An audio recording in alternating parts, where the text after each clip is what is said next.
The video games industry is one of the most innovative and fastest growing industries in the world.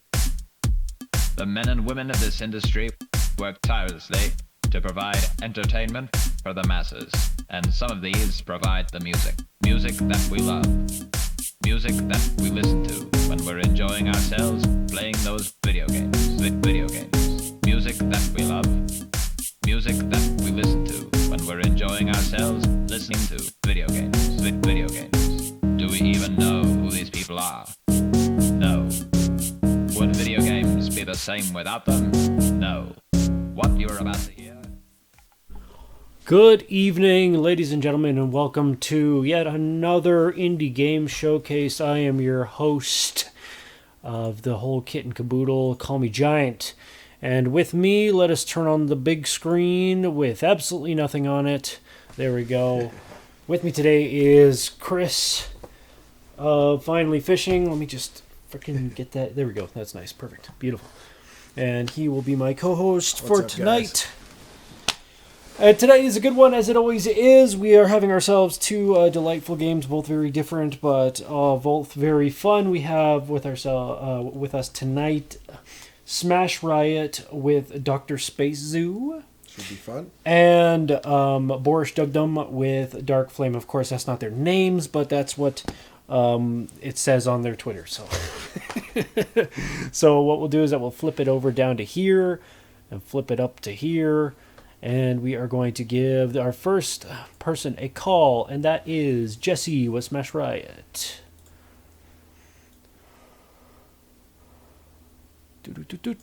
Can never figure out which side to put that on.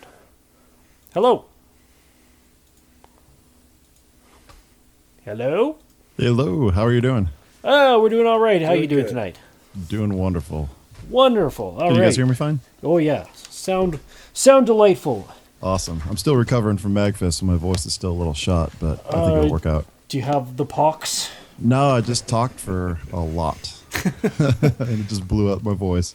Awesome. So your name is Jesse. The game company is Smash Riot. That is correct. And the game we are playing tonight is called Dr. Spacezoo, or what is it underneath? Or How I Learned to Stop Shooting and Save the Animals. There we go. So let's get this up and running. We have a lot to talk about tonight.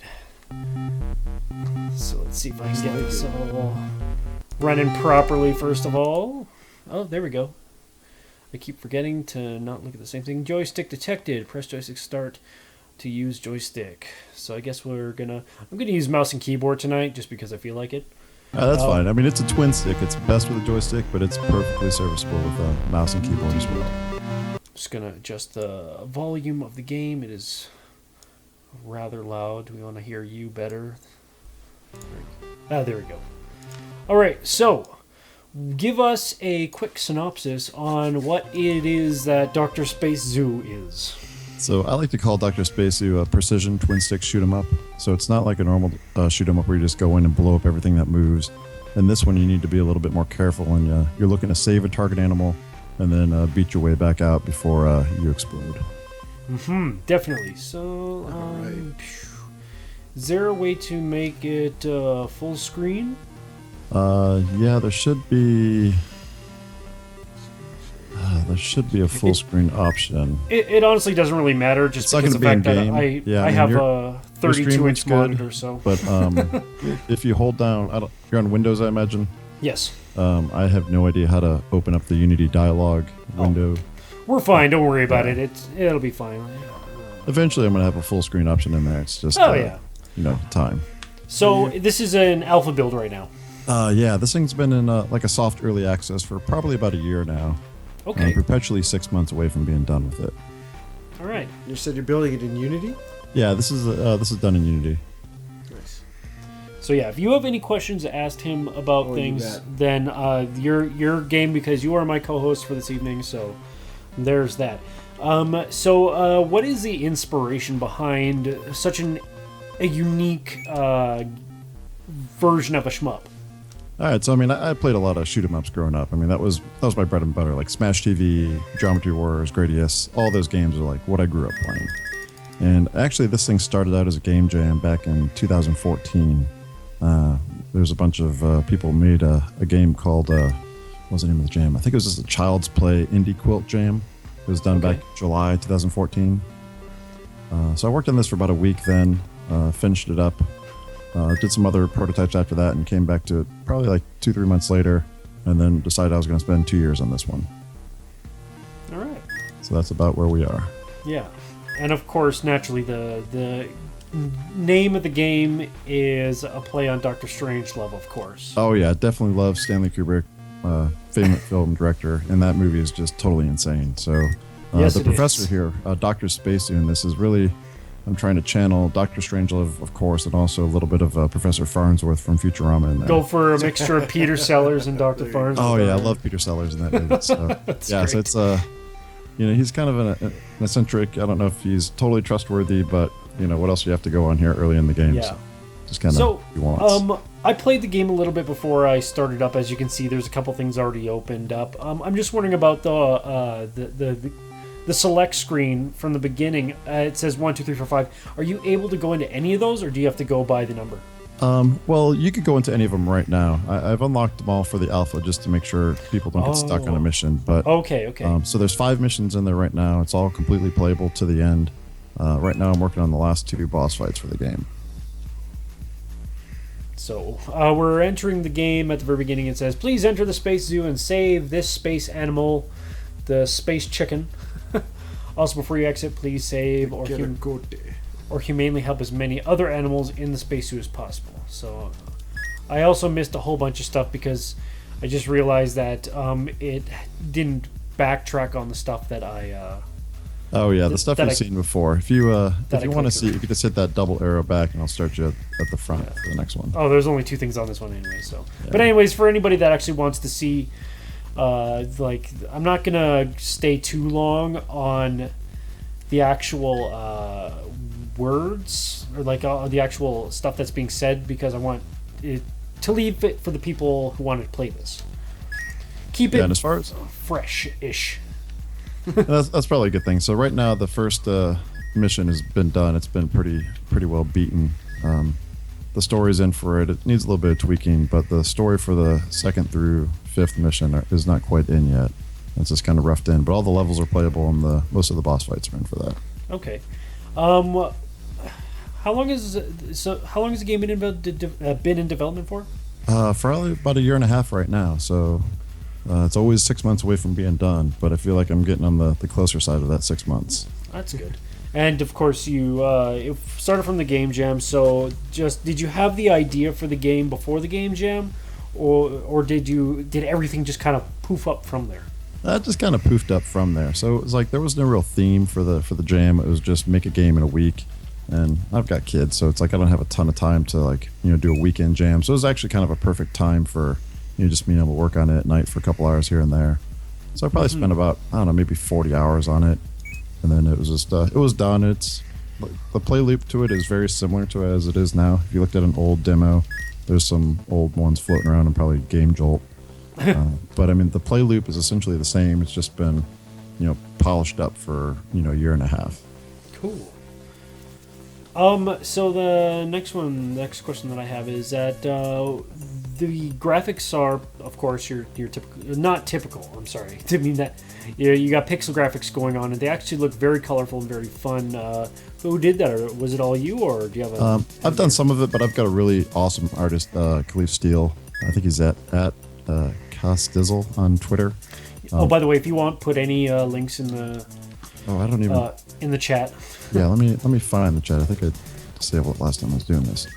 Yeah, I'll drop a link to his Twitter in here in a minute. Cool. But yeah, he's a really awesome character artist, and his pixel work is just outstanding. So if anything looks especially pretty, that's his handiwork. If everything is like, yeah, that could probably be a little bit better, that's probably my handiwork.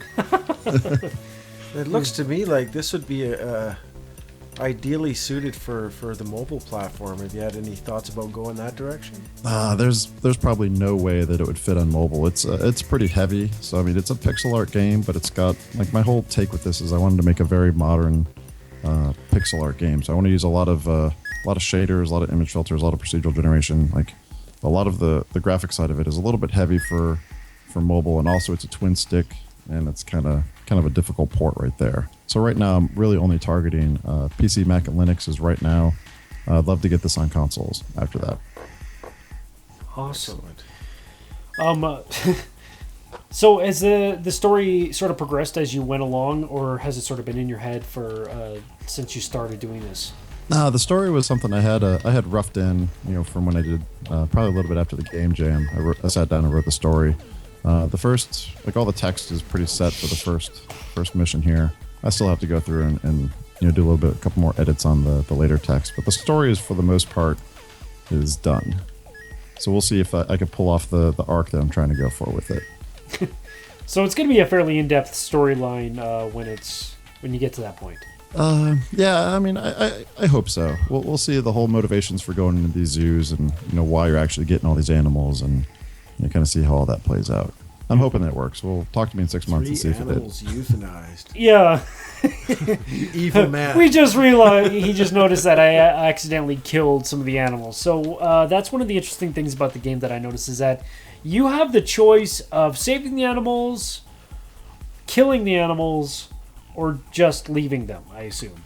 Yeah, that's really the whole thing. I mean, I call it a precision shoot 'em up. So you could go in there if you wanted to play it like a traditional shoot 'em up and just blow up everything that moves. You're essentially euthanizing all the animals, and that's actually a lesser evil than just sitting back and letting them all starve. So I mean, the whole story is that to be evil. yeah, these the AI that runs these zoos stopped feeding these animals and started making defenses for whatever reason. So your job is to go in there and try to extract as many of these animals as possible. And if you happen to shoot a couple along the way, then that's what happens. Yeah, unfortunately, well, I mean, it's awesome, but unfortunately, for you, your weapons are very powerful. Oh yeah, and those animals don't take a lot to explode, and really I don't know, I've been playing this game for thousands of hours of development. Yeah. And when the animals explode, it still kind of makes me grin a bit. Like every animal is going to explode into a head and various component parts. Guilty pleasure. The cat is probably still my favorite exploding animal. I'm trying to be as humane as possible, although this game is like Kobayashi Maru, where, you gotta just hope that you can do it right, but there's gonna be problems. Oh yeah, there's definitely. And these first missions here, really it's a bullet hell at its heart, so I mean, you're kind of getting eased into the bullet hell. So later on, it's going to be a lot more tactical, where you're trying to hang back and lure things out, and there's going to be a lot more bullets flying, and definitely a lot more collateral damage. Definitely, yeah. Yeah, we'll see how far we can get, although, I'd honestly, we'll get as far as we can. I'm not going too fast, because, again, I want people to see the game and experience it for themselves when the time comes, so. That's what we've always done. It's like we don't want to stay too long on a certain aspect of the game. We just want to get people to see sort of the gist of it, so that they want to try it out for themselves and see if they like it or not. That sounds good. I can definitely agree with that. And again, if you do have a Twitch do have a Twitch profile, you're more than welcome to put any links in the chat that you want. Yeah, it's somehow. Oh, there it is. All right, I just found my sidebar, so let me drop some links in there. I'm going to drop my artist's Twitter in there. Let's see here. What are we going after this time? I don't know what we're going. Oh shoot! I don't even know if I'm supposed to killing those things. So the things that are highlighted in red are the bad guys. Is this not? I think they are, at least. Yeah, so really only the mechanical things are the bad guys. Everything else is going to be an animal here. So you have iguanas, and that thing shooting at you is bad. Space whales. Yeah, some raccoons and whales. Health restored. Yeah, and every animal you pick up restores a little bit of health, which will be kind of important later on. There's going to be a strategy of leaving animals that you can pick up in boss fights, so you can restore a little bit of health along the way, and hopefully not destroy them during them. Nice. So yeah, there's a lot of detail in the game that we have yet to see. We're going to be seeing as time goes. Also, there is a time limit.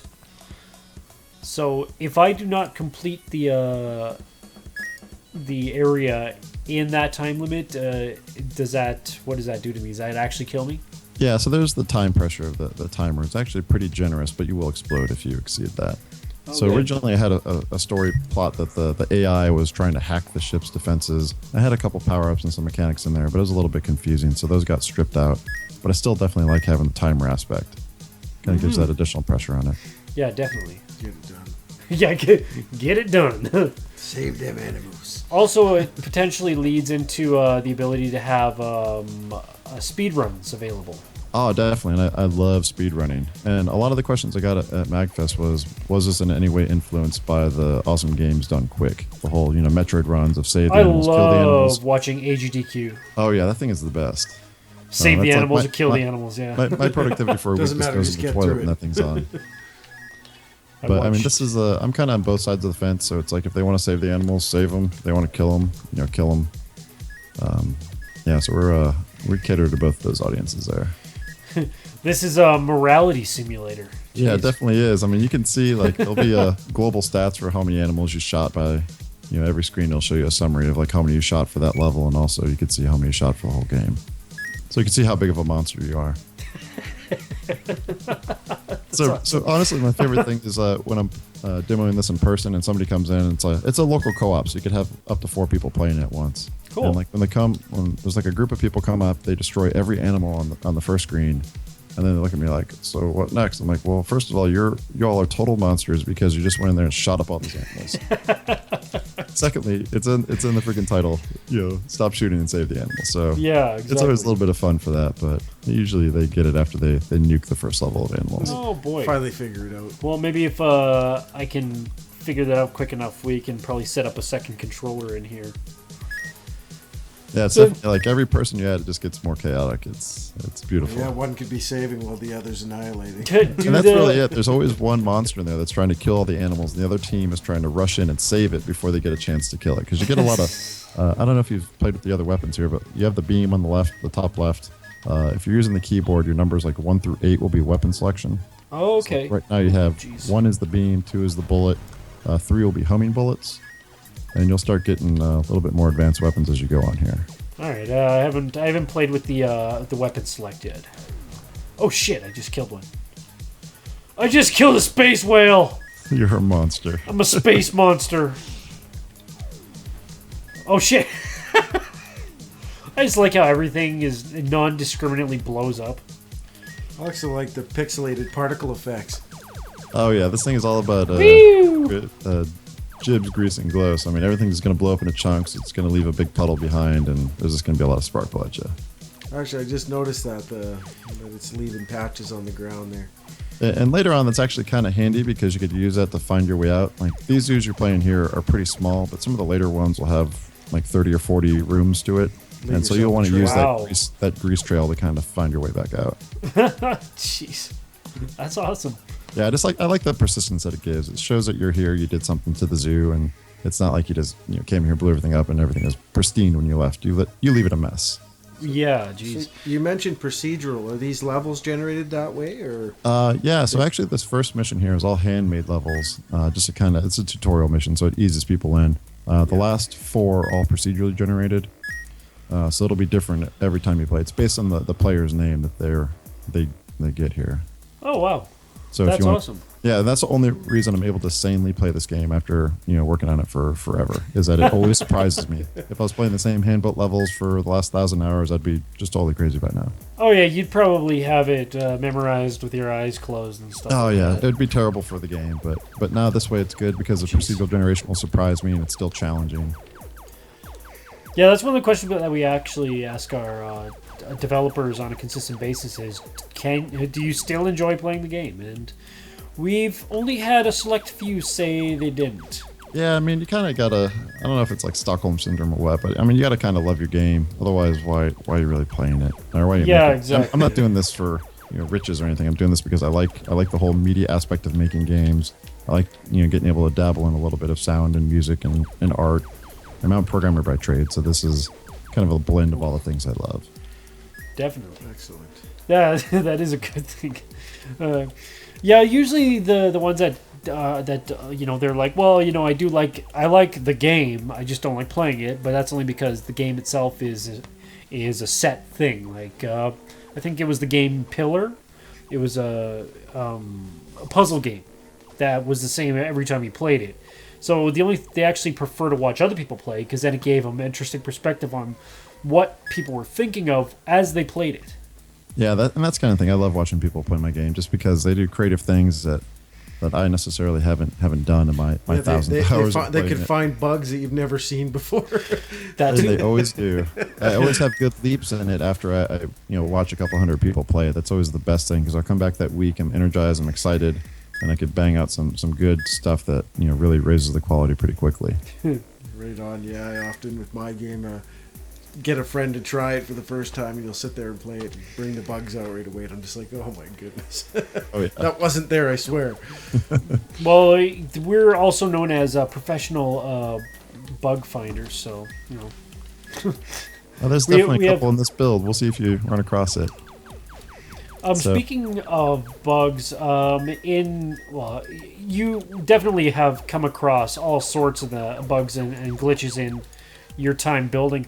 Is there any one that stands out in particular as hilarious or just noteworthy? Or made it in the game for that matter. Or made it in the game, became a feature, yeah. Well, I think this whole thing is a feature from bugs. Oh, shit. But yeah, I mean, there's always the odd performance crushing ones where I had so like everything explodes when you hit it. So the barriers, when you explode them, they go into a couple chunks. I had it to where they're generating like 100 times the amount of debris they should be generating. So it was just like you blew up that first barrier and it would just like cascade through the entire level, blowing up every barrier, angering every enemy that was there. And then about 15 seconds later, there was just a big crush of death that came to you. And that was entertaining for a couple times, but it wasn't very practical or fun after a while. That's what you call hard mode. Yeah, for real. And it also kind of brought the frame rate, at least on my tiny dev machine, to a crawl. Oh geez, I'm trying out some of the new different weapons to see what they're like, and yeah. So the straight bullets there are probably the least effective at this point. You've got the homing bullets that you've probably selected to like 10 seconds ago, but yeah. those are really good. And you'll get shotgun bullets probably complex. next level, which will be the boss level. Okay. Allocate. Oh, I don't have anything to allocate. All right. Almost got shotgun bullets. So yeah, I almost have shotgun. We'll get there soon enough. Yeah, there's after the boss, there's two levels. There's kind of an easier level. It's full of animals, and then you have a really challenging level, which is kind of the cap of the demo. Yeah, you should get. So the upgrades you get are based on how many animals you save and enemies you kill. So if you kill a bunch of animals, you're not going to get upgrades as easy. Okay. And also, if you've seen your score multiplier up there by the score, it's like the last level you had 22 time. So every time you save an animal or kill an enemy, you're going to go up 1 time. And then as soon as you kill an animal, it resets back to 1. So that's good for score, and also it kind of gives you a passive boost to all your stats as well. Mm-hmm. So it's another incentive for saving. Yeah, this actually, it makes it very interesting because now you have a variety of different ways to actually play the game. So you can go with ones like, we've actually talked to a game dev, his name is Hotbot. He made God, of course I can't remember the name of his game. Puzzle Depot. And he actually set it up so that somebody figured out that not only can his game go for high scores, but his game can also do low scores. Oh, nice. So, I mean, if you really wanted to, you could see how low of a score you could get. And that would really be like a killing the animal speed run. Killing the animals, and not that'd be I guess the the euthanasia run. Just appeals to more than just the ones that want to save the animals. Yeah, exactly. There's the PETA run and it's the whole Fable element, Yeah, I'm still waiting for PETA to find this, and I feel like I've got a defensible argument against it. It's like saving the animals is in the title. The fact that they can murder all these animals is really up to the player. Yeah, definitely. Exactly. Now, PETA, I don't know. Did they ever actually go after people for... Oh, I hope not. So you got to get out. You got to fight out this one through the boss. And one of those bears will drop into the boss. Oh, jeez. Oh, the wonderful world of... Oh, jeez. Yeah, just definitely kite him during his tracking phase, and I think you'll get it. Now, you said this thing's relatively heavy. It's destroyed. in terms of your lowest spec, because a lot of these kind of games can be played on your typical Walmart computers. Do you know where your low spec lies? I haven't found the lower limit. My dev machine is a laptop from 2011, so I feel like I'm pretty far on the low end. Yeah, I guess. So, I mean, it runs fine for me. There's a couple boss fights that, like, if you get a certain combination of boss fights, it'll bog it down a little bit. But for the most part, like on a machine within the last couple of years, it'll run fine. I'll be interested to try out a lot of games once I get this one machine that I got on. I helped kickstart, called the Latte Panda. It's sort of like a microcomputer that's kind of like a Raspberry Pi, except it runs on Windows 10 and apparently can run the vast majority of Steam games, supposedly. Huh. What kind of graphics chip's on that? Is it just like an Iris chip, or? I'd be very curious. I don't remember. Just look up Latte Panda Kickstarter. I'll definitely check it out. LATTE Panda. Because it was their thing that they're trying to say is that it's a 45-pound computer that runs Windows 10. I'm always That'd be pretty impressed with incredible. I'm always impressed with these games. Like for me, when I'm developing, I'm always trying to go for the realism, because I actually have trouble achieving this. Like I look at it as quite an accomplishment. I love the look of these kind of games and the feel. So your Yeah. target animal's to the right there. There you go. And you can go out that exit. Oh, the exit is available. Is there what lets me know if the exit is good to go? That top icon by the timer. There was an exit out by the boss side. You could have gone out as well, but the primary exit's just as fine. Okay. So after this level, you're going to have kind of a beat level. It's going to be a little bit easier. Then you'll have a super crazy one after that. Oh, good. That's what I love. Oh man, so far I'm really liking the graphics are just lovely. So you're going through a zoo that's traveling through space, right? Yeah, it's a zoo in space. So these are all the Sol system space zoos. So it's all the ones in our system. All the other ones will just be random systems. So it looks like a good shotgun. It's not going to help you for the next level. Firing rate's a good one for this. What's the pickup range mean? That's just how close you need to be to pick up an animal or a power-up. Oh, okay, so It's expanding it. then I'm definitely doing pickup range. Playing next level now. It's not quite as large as the euthanasia range. Yeah. That's the range we really like to focus on there. Oh man. Oh, okay, so that squirrel, or is that a cat or a squirrel? Or an owl. I'm not sure. Which one is it? Dr. Oh, that's Spacey. the iguana. No, the oh, it's a cat. Never mind, it's a Oh, cat. the 'cause space it's cat? meow. Yeah, that's Winston. He's actually the PhD in astrophysics, and he's the one that does all the weapon research. Excellent. It must have been the R on the end that threw us off. Oh wait, well it was weird because I knew it was a cat, and all of a sudden I got confused by it. That's just my fault. My stupidity was rubbing off. So is it just besides the graphics designer in this? Is it just you, or who else is? Yeah, a part of it? I've done everything else. So it's like I like to Wow. dabble in music, sound, programming, art, design. It's all fun. Yeah, jeez. So I mean, That's awesome. I'm a programmer, so I try to do like where I lack in my art abilities, I try to make up with like shaders and lighting and stuff just to make the pixel art look pretty. Yeah. Wait, you did the music too? Yeah, the music was Wow. pretty much all composed on an airplane. Oh, So like on various airplane flights, I would put on a set of headphones and try to make some magic to have like 2 hours of just quiet time. Probably the jeez. right environment to make space music. Yeah, I guess so. As long as you got a window seat. Oh yeah, I'm a huge guy, so it's like I usually end up at the aisle. And was it like, how did you develop the music?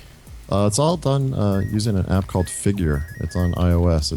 It's made by Propeller Heads, the dudes that did like Oh, Reason. yeah. If you know what that is. Yeah. They also did like the 808 simulator way back in the day, like in the late 90s. They made Rebirth 338, which is really like a big inspiration of music back in the day as well. No doubt. But I've always loved like music. I grew up like the demo scene. If you have any idea what that is, like back in the like early to mid '90s. That's really what kind of got me programming and making art and music. I'm sorry to bug you, but it says self-destruct. That means you blew up the animal you're trying to save, so you did a bad thing there. Shit. Well, I So guess if you I'm just click that self-destructing. button, it'll self-destruct for you. Okay, then. That's good to know. That I saw it said something destroyed. Oh, shit. Okay, I'll try it again. Oh yeah, the streamer's caught up with it. Yeah, it's a target animal destroyed. Yay. All right, Space so I chicken. need to be much more careful shooting. Cause Yeah, the homing bullets. Later on, you're gonna get my favorite ones. You Like kill everything probably in else, just not the about a chicken. mission is the drunken homing missiles, and they're really just indiscriminately kill and home on everything. Oh, jeez. Leave the animals alone. Oh, man, that dude. So did you click the self-destruct button or the timer tick down? I clicked the self-destruct button, although Okay. it probably wouldn't have mattered because I had 8 seconds left anyway, so. Oh my god, I don't know where to go. Just trying to save everything. Forget them. Yeah, so those Put them little out of their beams in misery. the middle are actually pulling animals in and converting them into enemies. Oh. I see now. Oh, yeah, I see that. Don't take my space chickens. Interesting Yeah. little pictures. And a lot of the environment on the inside of these zoos will be destructible. So, like all those fountains, you could pretty much reduce to grease as well. They're important later on when you need a little bit of cover as well. Okay. Yeah, I'm trying to get all the animals and then blow everything up. Yeah, that's one tactic is in the room, save the animals you need to save, and then just kind of clear it out from enemies. Because I made sure to get damage reduction, and I'm that type of person that, you know, it's important for me to get damage reduction because if I don't, I'm screwed. Yeah, it's really important early on. Like early on, I usually lean towards damage reduction and weapon damage. All right. Is there a be-all, end-all to this where you save all the animals and you're the space hero? I guess we'll have to see, huh? Talk to me in 6 months. We'll spoilers see. here. Yeah. Yeah, right now, what do you have available right now, and what is your plan for the entire game, or is that just up in the air still? Yeah, so this thing's been in like soft early access on itch.io for about a year, I guess. It's been pretty good for just shaking out little bugs here and there. And for the most part, I'm trying to get content complete before I launch on Steam.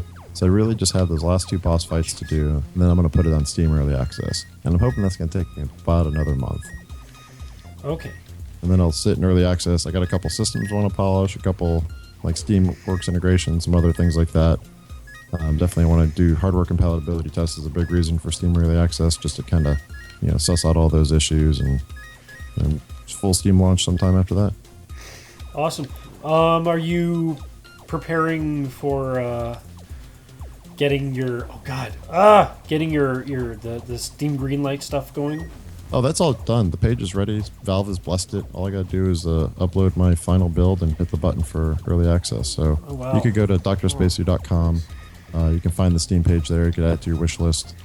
All All right, I'm playing this on Steam. What the hell am I doing? Yeah. So we were just discussing You've got a earlier build. about the threshold for green light. It seems kind of arbitrary. What's your experience with that? Yeah, I mean, it's I wouldn't really say my game's like a traditional mainstream game. I mean, it's a little bit of a niche, like within a niche. So, like people that love shoot 'em ups love shoot 'em ups, but this Yes. is like kind of a different take on that. So, I don't know. Steam Greenlight's it's a lot easier to get through now than it was, like 2-3 years ago. I don't know. It's fine. I don't really know what they're going to do with it. Like if it's really necessary, but I don't know. I don't think it's that difficult to get through it nowadays as long as you hit it running, because that first bit of traffic is really your key for it. Yeah, the first 48 hours apparently is the bread and butter. Yeah, I mean, I had I had to do a little bit of beating after that of driving. Pretty much all your traffic after that is what you can drive to it, and that took a little bit of work, but it's kind of good. It shows you that you do have to do some marketing. You do have to reach out and get out of my programmer hole and actually talk to people. So Yeah, we talk about a lot of Kickstarters that have the same issue where they will not think about the marketing involved, and we've always we've always said that it's important for a game dev, if they're doing their own marketing, to completely stop their developing and just market the crap out of their And that's really it. So like once I'm done with my dev for these last 2 bosses, I gotta, put down the code for a little bit and just, work my email and whatnot. That's not really the part I enjoy, but it's necessary. I mean, I want people to play my baby, so. Yeah, exactly. You want people to enjoy. Oh shit! As much as you do. I yeah. mean, as much as it is a labor of love, it'd be nice to pay off a little too. Yeah. Yeah, a little bit. Make it worthwhile. So, I mean, this last level you're playing here it's really hard. Like, of the, a couple hundred people that rolled through it at MagFest, only less than 10 beat it. I've got some other modes if you still have time to check out. Oh yeah, got plenty of time. We're here till for the next hour. So. Okay, so how long you're talking to me for? Or sorry, we're here till 8 o'clock for your segment. So. All right, so yeah, we got like another 20 or so minutes. So once you do this, if you want to check out some of the procedural levels after this. Yeah, sure. And Definitely. once we're done, we can do the boss rush where we just fight a bunch of the bosses. So. Oh my god, this is not easy. Yeah, so this one is really all about clearing those turrets on the outside because it's like those double shot fast turrets that'll really nuke you down fast. Yeah. So like clearing turrets, engaging the boss, and then like once you kill the boss, you saw that a bunch of anger comes out after that. So you really gotta like bleed that off once it gets out. So it's almost like the the saving the animals are almost a side thing right now. Yeah, and this is definitely where the game ends up. Because it's going to be like this kind of game that you're playing. It's a bullet hell. It's going to be hard. There's definitely a lot of animals that are going to explode from your fighting here. Definitely. Yeah, I'm actually starting to really grow a liking to these types of games. Like last week? Yeah, last week I got to talk to the devs who did Black Sea Odyssey. Yeah, I'm not familiar with that one. It is a shoot 'em up, but it's kind of like what if Moby Dick and Starship Troopers had a baby? Wow, that's a pretty awesome baby. It is. It's an amazing baby, and you're the character that you can play right now is called Old Man. Oh, for fuck's sake! And you shoot harpoons Oh, that sounds pretty at rad. space monsters, and you get to rip pieces off of them that do extra damage, and you get runes to upgrade all your stuff. So it's quite entertaining. Yeah, sign me up. Or you want to give this a try, or you want me to keep going? I'll keep what? going. I'll go. You're one more the time. Slayer right now. Let's see how many you're gonna kill. I've got to save the iguana. Okay, space iguana. Yeah, so if you get pretty beat up, this is why I like to save a couple animals on the perimeter, just so I can kind of go scoop them up when I'm low in health. Yeah, these kind of games I gotta play on a controller too. Yeah, and this thing is really Yeah. best on like a 360 or like a DualShock. Yeah, I have 360 controllers. Oh shit. I actually feel that I have more control in general. Like, I know that the WASD does not provide as good of rotational and movement as using a joystick, just because, but I still like using it. Yeah, and so do I. I mean, I did a lot of my testing through that just because it's easier. But so you're using the mode where like W moves you up all the time? Is that the one that you have? All right, so there's actually another mode that I call relative positioning. So it's like wherever you're facing is where W will move you to. And you actually do a lot more circle strafing with that. So I think that's a little bit closer to using a controller if you could kind of get a handle on it. But it's under the settings, it's the relative option. So it's like you could just hold down like A and just kind of circle strafe around stuff with just using the mouse. Oh jeez, I'm stuck against the wall. How much freaking life does this guy have? Oh, I got him. Oh, what is going on? What are those? Oh shit! Oh, I killed that bugger, and I couldn't move. Why was the floor like sticky or something? So this whole boss that you're fighting here is the feed bot. So that the white stuff that he's shooting at is delicious whale milk. That's what he's feeding the animals. Delicious whale milk. Yeah, so it's a little sticky and it'll bind you if you get The a couple devil of them is on you. in the details, man. It really boy. is. So if you look at him, he's got like a little icon that kind of shows you what mode he's in the middle. Like right now he's all beat up, but he's got like a feeding mode, which is the big red orbs. The whale milk is the white stuff, and then the discipline mode is the the red bullets that come out. But when he explodes, you can see he's got like a brown ring and then a white ring. That white ring of grease is his milk. Oh, I guess I'm just blowing up everything today. Delicious Oh, whale yeah. milk. Delicious whale milk. Health As opposed to not delicious whale milk. Oh yeah, there's only one kind. We are Canadian after all. Gotta have our delicious whale milk. Only the finest delicious whale milk here. Only the finest cream will do. Oh god, I went in it. Oh, I'm so slow. Not good. Not good. Not good. Oh shit. Acceleration. No, I want fire rate because my fire rate rate's is really garbage gonna right now. knock everything apart for you. You see, now I see a t-shirt out of this for your game right now, and it just, delicious whale milk. Yeah, you can that'll be your campaign is, you know, whale milk. Oh yeah, I'll give the cat a big milk mustache. Whale milk for the masses. Yeah, Oh, you I thought he was bitch. trying to avoid PETA. Yeah, we'll see. Okay, so we're gonna go back and try some other levels now since we have about 18 minutes. Yeah, if you want to try Procedural? select mission 2 from the galaxy map. Return to missions. Mission 2, executing hyperspace fold. Yeah. So it's like What all is these. he? A frog? So all the planets in here, I really wanted to have a bunch of different planets. So all these, the art requirements for that was really high. So I was like, well, I'm gonna try to procedurally generate all these. So all these planets are also procedural, so they'll be different for every player that plays them. And they're kind of similar to Star Control 2 planets, if you ever played that back in the day. Which one, sorry? Star Control 2? No. No. The stream is a little delayed for me, and I just saw you meet your demise there. Oh yeah, I'm officially on to the new the procedurally generated stuff. Okay. Try to refresh. It might actually update it a bit more. Okay. Let's because now I'm in the procedural location. So like, is literally everything here procedure generated up to the like the barriers? Yeah, so everything is going to be procedural. I mean, it's like we have the same like type, we have enemy types and whatnot, but like all the barrier placement, everything is going to be procedurally done here. Okay, that's really cool. I'm noticing that they got some the weird barriers, designs. Oh, boy. So yeah, so it's like a big consideration for doing any kind of procedural generation is what they term flow. So it's like, how difficult is this, level going through? Are you going to have some pauses in it? So it's like the procedural generation takes a lot of that into account. So I'm always have a keen eye to like how this level flows, like from a playing standpoint. Was it difficult to develop the procedural generation, or was that fairly easy? Yeah, I mean, it presents its own challenges from doing handmade levels, because handmade levels, you know how it's always going to be. You can kind of tune for like what the player path is going to come and how they're going to enter and exit. But this is all just, kind of making rules and just letting the generator have at it. So it's playtesting this is, me generating, 10 levels, playing them all and kind of seeing if it did anything odd or if it, kind of worked how I wanted it to. Left the wall open. Yeah. Oh, I need these guys. There we go. Oh, you need the space grass.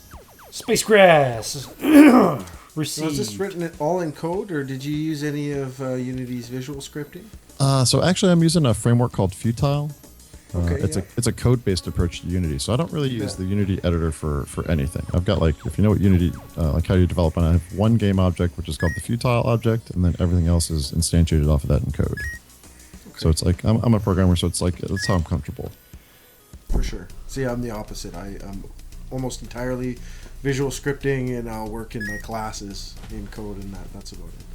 Yeah, I mean, it's kind of a caveman way of doing it. It's like, it's really like, especially when I'm doing any kind of UI, it's very tedious in that I have to like, set this Code value it, this yeah, way, look at tweak it. it a little bit, run it, see if it worked. So it's like, it's not just moving it and it being done. I have to do a lot of iteration on UI. It's just kind of painful. What has been the most difficult thing to overcome while creating this game? Probably the bane of my existence is the Unity garbage collector, which is a thing that, like, when you allocate memory, the thing that cleans that up is just a total killer on frame rate. So That's a pretty common thing. I find the same thing with Unreal. You really have to tell it to, rather than let it do its thing.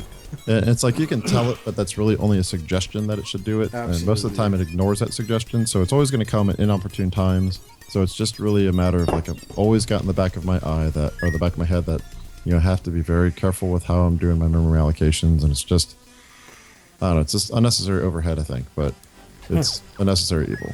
Now, if you're not working in the Unity framework, so to speak, how are you tracking the front end on that then? It's just all done, and I'm using just what I'm using now. Like I went from Sublime Text to VS Code now is what I use for my IDE. So it's just put the code in there, go to Unity, hit play, run it. I could still use a scene editor and all that to check out like how my game objects and how everything. Does that let you see real time, or is it feeding you the stats afterwards? No, it's all real time. It's basically like I had done it in the editor at that point. Nice. Oh, look at it. Wow. This 16 starved. Yeah, so if you guys want to jump to like the boss rush, we have about 13 minutes here, and you could probably get through maybe 3 or 4 of the bosses and maybe see some of the tag team bosses by the end. Oh, tag team bosses? Oh, yeah, man. so like my very favorite boss in this game is what I've dubbed the trash monster. It's a trash hoarding octopus that just wrecks everything, and I just love how it feels. Like it's my favorite, most dynamic fight in the game. It's the 3rd mission boss. So you'll see And when you go to the boss all rush, these bosses are currently available in the game as it is. Yeah, they're all in there. So you can go to, if you just back out to the main menu. Yeah, I got it's like the boss rush option. Yeah, Spacezoo, Epsilon, Orbiting, Yeah, Gelio. So when you do this, you're going to be fully maxed out. So you have all the upgrades, all the weapon upgrades. Ooh. So you're going to steamroll. The first boss will be the feedbot again. He didn't get any stronger yet. So he'll pretty much explode immediately. But definitely try out some of the new weapons, like the drunken homing missiles you'll now have. And that's my favorite weapon in the game. We're going to give that a try right now. Whoa! Oh shit, I'm killing things. I didn't realize I actually have stuff to save in here. Yeah, so the boss levels will hide the target animal behind a barrier, so you don't really have to worry about inadvertently destroying it until after the boss is dead. Oh, so I can totally just kill everything. Yeah, you could go nuts. Well then. Well, I'm still trying to save things. Yeah. All right, let's Make go. up for your past transgressions. Whoa, look at that's a lot of lasers. Yeah, and especially if you get a firing rate increase with that thing, it's just it's a wall of sparkle. Yeah, geez, I just knocked out that one boss pretty quick. Yeah, so the target animal, and this is one of the things I got to work on, is the procedural generation for this boss level. The target animal is kind of hidden a little bit more than I would like. So it's after you kill the boss, it's going to be in pretty much the farthest room away from the entrance. So check like the top right or the top or the bottom right after you kill it. I got him. He was in this. Yeah, he was in a blocked off area. You don't need to save everything because you're not going to get any additional points for it. Kill it all. And the next boss will be the mission 2, which was that mining mission that you were playing a little bit of. Yep. So it'll be a piece of mining equipment that you need to do. I already told you access to the Dysprosium mine is restricted. Your rumbling sound? Never mind, that is just one of my stomachs. Now, what is he?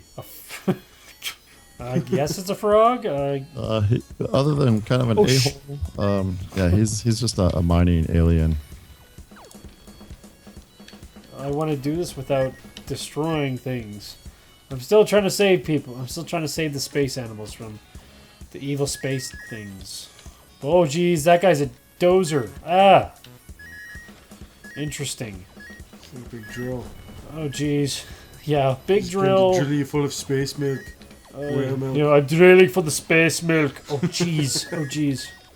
So and the other thing is, like, by playing through the normal missions, you'll always be introduced to like a small version of the boss. So like in this case, those little drill bits that kind of get spawned out of him are the mini bosses, and you'll see them like earlier in the level before you get to the boss. So you kind of have a feel for how he works. But since you didn't, good luck. So I just tried to save as much as I could. Now I'm just going to go ape shit on these guys. Whoa! He opens up that drill. Oh god, everything happens. Oh. So, jeez. Okay, I got him. Huh.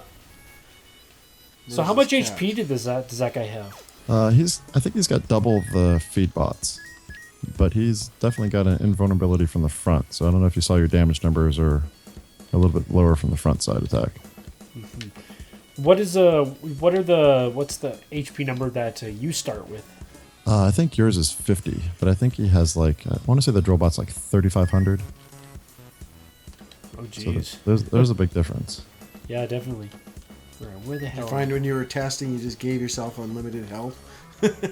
Oh yeah, I've definitely got a debug flag so I can shield myself. It's pretty impossible to make videos or take pictures or do anything else without having to worry about my health. So I just I'll go into the editor, shield myself, and try to get a good picture or a good gift from that. There we go. This must be the place. Yes, I that know. was the place. All right. Woo! Party yeah, by so, setting off drunken explosions. So the third mission here, this boss is my favorite. Are you sure you don't want to bolt on a few extra bits of defensive scrap onto your ship? It's pointless anyways, as the trash monster hungers. All right. Maybe that's your trash collector. Have to save a space zebra? Yes. I'm It's not a excited now. Oh, geez. Flaming My Little Pony. Oh, jeez. He throws trash. Ow. No, don't take the wee turtles. Oh, jeez. Hasn't done damage to me yet, which is good. I'm just going around collecting everything. Yeah, it's usually Oh, a God. pretty good strategy. It was crazy. Oh yeah, that one's the one. Okay. Oh, whoa. Oh, I'm stuck. Whoa. Ooh, that was not good. I got stuck in the trash. Oh, he bull rushed you? Yeah, that's Ooh. Oh, jeez. That's the funnest boss yet. Oh, goodness. yeah, this one's super dynamic. I just love the way his trash pile flies around as he's chasing you. I think I killed him. Yeah, there's a big pile of goo on the ground, so looks like I Yeah, killed it's him. yeah, Jeez. he's still pretty much outranked this guy by. I mean, he's a third mission boss, and you've got like the fifth mission power up, so you're pretty good. Oh, jeez. So the next boss is probably the hardest one that's in the game now. It's the AI bot, and then after that you'll start fighting random tag teams. So you could get like two octopuses or two octopi, like an octopus and a feed bot, just whatever it throws at you. Oh, fun. Was it hard to, or I guess when it comes to the procedural generation, there's always the thought process of making it so that it doesn't screw up. Oh, there's you- lots of places for it to screw up. Yeah, Because that's I know like that one, sometimes, rooms won't connect or... yeah, and that's really one of the things. It's like I think my as far as like the room generation, it works pretty well. I'm pretty happy with how it's laid out. The boss rooms, these levels need a little bit more tweaking on them. I think there's maybe a little too many rooms after you kill the boss on it. But yeah, I mean the procedural generation I'm pretty happy with for the most part. The Yeah, it works boss for you.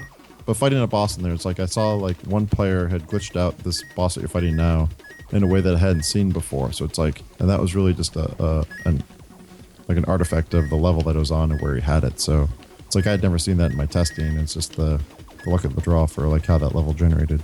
Yeah. It might not ever recur ever again. Yeah, for real. It's I saved the seed so I could recreate it later on, Oh, good. and I was able to fix it. But yeah, Well, it's that's like- definitely a good thing that the seeds are always going to be the same. yeah, and that's really the thing. It's like, and there's also a daily challenge. So it's like in Spelunky, everybody plays the same perfect. daily. Yeah. So this thing has like the seed is the date, so everybody will play the same daily. They get one try at it before it locks down. So you get like a fresh suit, nobody's seen it, so everybody gets to play the same one. And they range from pretty easy, like a class 1, or class 5, which would be like a pretty big level. It's like a mission 5 level. Yeah. That'd be a good way to keep people interested. Yeah, it's definitely it keeps me interested too because it's always a good challenge, and I like people kind of playing the same thing and seeing who did the best for that day.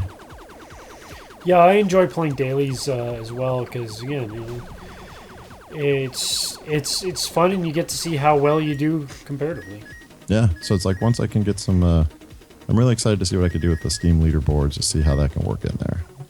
It's like I want to spend a whole patch just doing Steamworks stuff. So are you gonna have trading cards and everything too? Oh yeah, that's kind of necessary. I think trading cards it's a good thing to have in your game. Yeah. I was always wondering, do you get if a person sells it on the market, do you get a cut of that or no? I have no idea. I have barely poked any of the Steam financials or how any of that works yet. So I'm guessing no. But They're pretty tight-lipped too. I think every arrangement's different.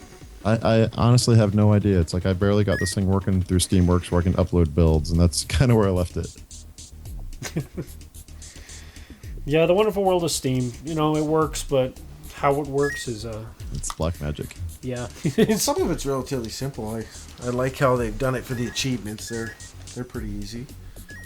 But Yeah, I definitely have a whole laundry list of achievements I want to put in here as well. Oh, am I up against double AI? I am. So what you got? That's a really terrible pairing, and that's probably as far as like stressing out your computer. That's the heaviest pairing you can get. Stress test time. Yeah. I have an i7 3770K with 16 gigs RAM, so hopefully. Yours is a little fancier than what I'm rolling. Yeah.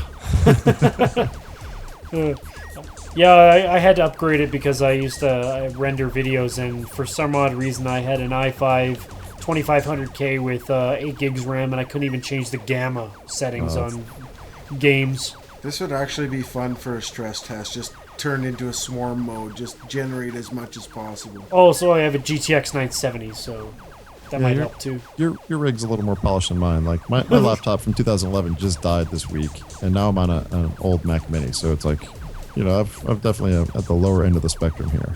And you built the whole game on it? Yeah. I mean, it's just code. Whoa! Okay, we're getting some slowdown.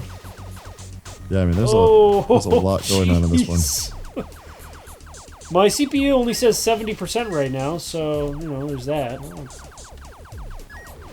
It's pretty GPU heavy too once you get all of them. Yeah, it's honestly, there's not a lot going on in GPU. It's Woo! only a couple. Oh yeah, that was some good hitching. Yeah, it's a couple milliseconds per frame for GPU. It's mostly CPU bound. All right, we did it. We winned. Yeah, so there's one more tag team matchup after that. It's going to be 2 more random bosses and then a random mini boss as well. Well, I think that's left. that is. We got 2 minutes left, so I'll just collect this stuff because yeah, that'll call it for this segment. So while I do this, I just want to thank you so much for being a part of this. This zoomed by. Yeah, it was honestly a pleasure speaking with you guys. You guys are awesome. So much thanks fun. for having me on. Yeah. Now, if you ever want to be a part of the show again, or if you have anything new you want to show off, just drop us a line and we'll get you back on whenever you want. So. Yeah, that sounds great. I want to definitely focus on getting my last little bits here and get this thing on Steam, and then maybe we'll talk after that. Perfect. Yeah, so this is Dr. Spacezoo by Smash Right, and we were talking to Jesse. So what I'm going to do is I'm going to put us on the away screen, and I'll take a minute, and we'll come back with our next segment. So thank you much. Thank you much, Liam. We'll see you soon. Thanks for having me.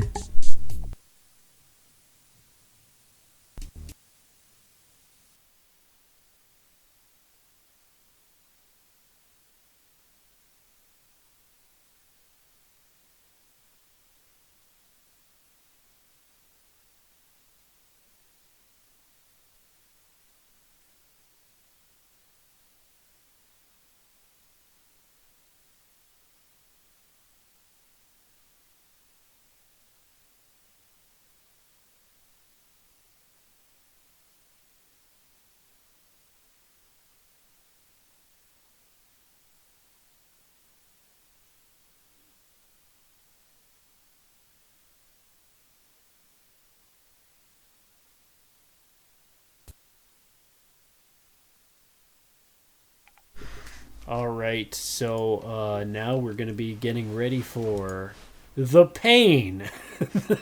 and I mean that in the most sincerest and flattering way, because Just don't hit me again. here we 'cause I go. will die Here next we is going with a dark flame. Let us get this all sorted up. Set up, started up. So here we are, and I will get Warren into the call right now. Dark flame. Hello. Hey, how's it going? Can you hear me? Oh yeah, we can hear you great. How are you doing Awesome. tonight? Cool. Not too bad. How about you? Oh, we're doing wonderfully. We'll see how that question pans out in about 30 minutes. Oh man, yeah, I played a little, good 5 or 6 minutes of this earlier just to make sure that my And then you died, and you died again, and then you died again. yeah, everything's going well and up to date and everything, and yeah, I don't think I didn't make it past the first checkpoint. Oh, okay. But that's just me being really bad at games. So,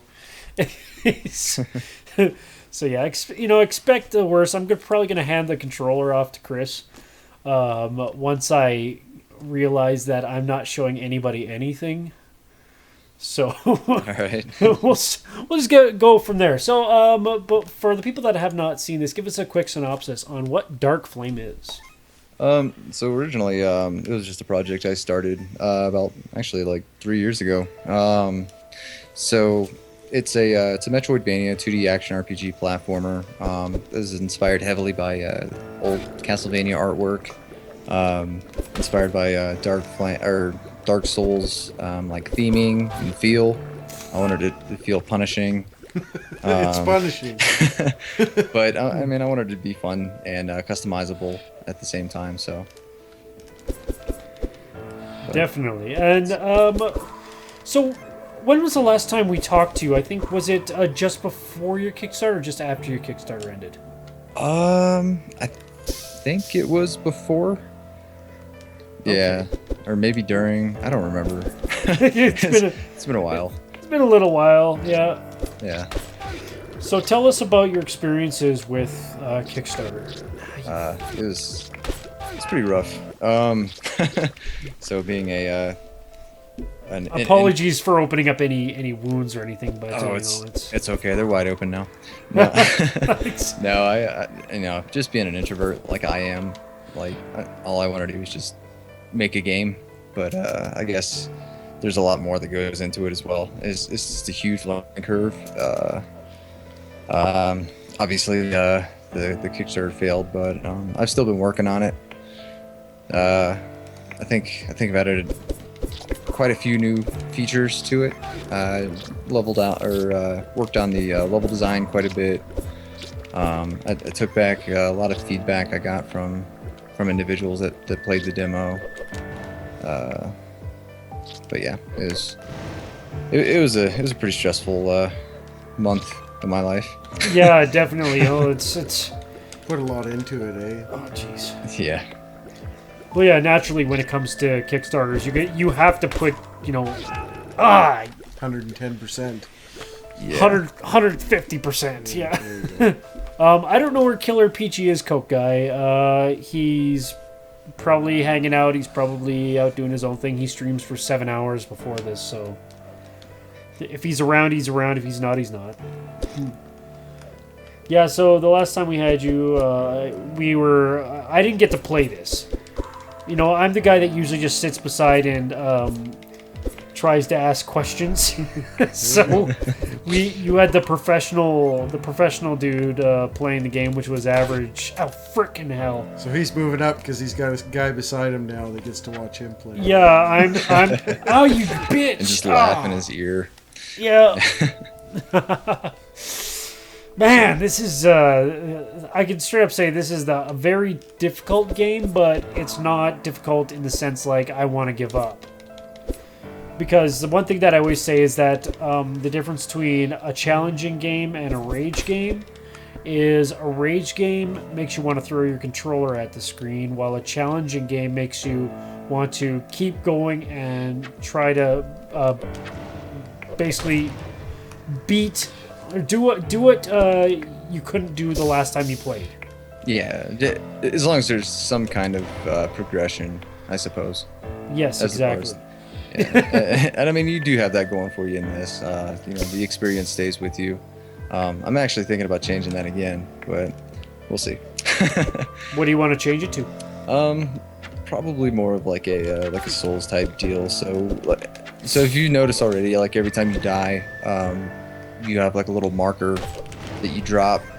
You basically lose all your gold and it falls into that spot. You can recover it, but if you die again, then it goes away. Yeah.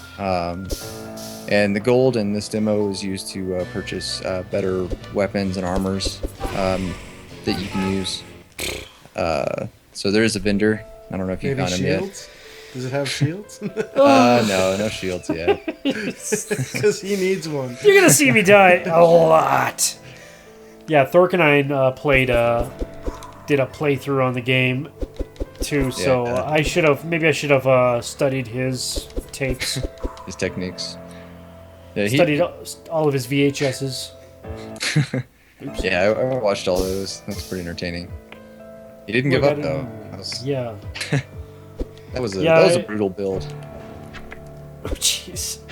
The question I always ask is, what platform Oh, what are did you I building do? on? Oh, what I do? What engine are you using? Oh crap! Or Oh have crap! you developed your own? Oh my mouse slid, so I went off the screen. Ah, dang it! So to answer your question, it's a custom engine I've created using XNA framework. Okay. So yeah, I don't know why I decided to do that, but I just did. I figured it's probably the best way to learn how to code. So No doubt. All yeah. in. What do I want? I want strength up. Since I haven't actually done any leveling up yet, let's talk about the leveling system in this. So Sure. tell me all about what we're looking at right now. We see HP, SP, MP status, attacks, question marks, and then defense percentages. How do we modify all those? So the strength, agility, and intelligence, they directly affect what it states on the screen. There's actually a couple other small things it affects too. So strength affects your HP, increases your HP. Agility increases your stamina, and intelligence increases your mana pool. There's a couple of side effects also that don't get shown. Like agility increases the damage done by the throwing projectiles that you find throughout the game, like the dagger that you have. Intelligence increases the damage of your magic, and strength actually doesn't increase anything directly like that, but it'll affect more of like your heavy weapons and stuff. So yeah, you'll get more damage modifiers from heavier weapons. Did you do the artwork yourself? Nope. So I did some of it. A lot of it's very basic stuff. I actually, if you want to see my artwork, the very first demo that's on NDDB, that's all my artwork pretty much. It's a lot worse than this. Yeah, when you were on the Kickstarter, you showed you showed people your showed people what it looked like before and then what you changed it to. So there was Some contrast. yeah, there was quite the contrast. Yeah, so Oh, just One- die! one Oh, one was a definite eyesore, and the other is this beautiful You artwork. almost lived, I think. Okay, so I'm gonna just say that your artwork was not bad at all. It was a lot simpler, but it wasn't bad. Well, thank you. That's too kind. We're always our own biggest critic, especially when you're building a game. Yeah, exactly. Oh, I know. Man, don't get me started on what I want to fix on this, but I'm gonna die again. Oh man. Get it together, man. No, I'm gonna have to pass the controller to you because I am just fucking awful at this. Like, oh, you. Peachy is a liar. You should go to his house and tell him he's a liar. Tell him he's a big fat phony. Hey, everybody's a big fat phony. Oh. So how long has the game been in development for? So I started it about 3 years when I was on deployment. Usually, I'm in the military right now, so I do this in my off time. Oh, okay. So yeah, normally people will like work out or learn how to play music and stuff, and I had a really old Sandy laptop, and I just was like, hey, I'm gonna make a game. So That's a good way to get away from it too. Yeah, it's better than what I did. I became a Let's Player. I mean, why? Hey, those are awesome. Yeah, I know. We help a little bit. Oh, you fucking dick! Oh, sorry, I just got killed. I since named the first two zombies Stinky George and Slobberpuss, because, you know, I see them every time I play. Oh, Slobberpuss. Slobberpuss.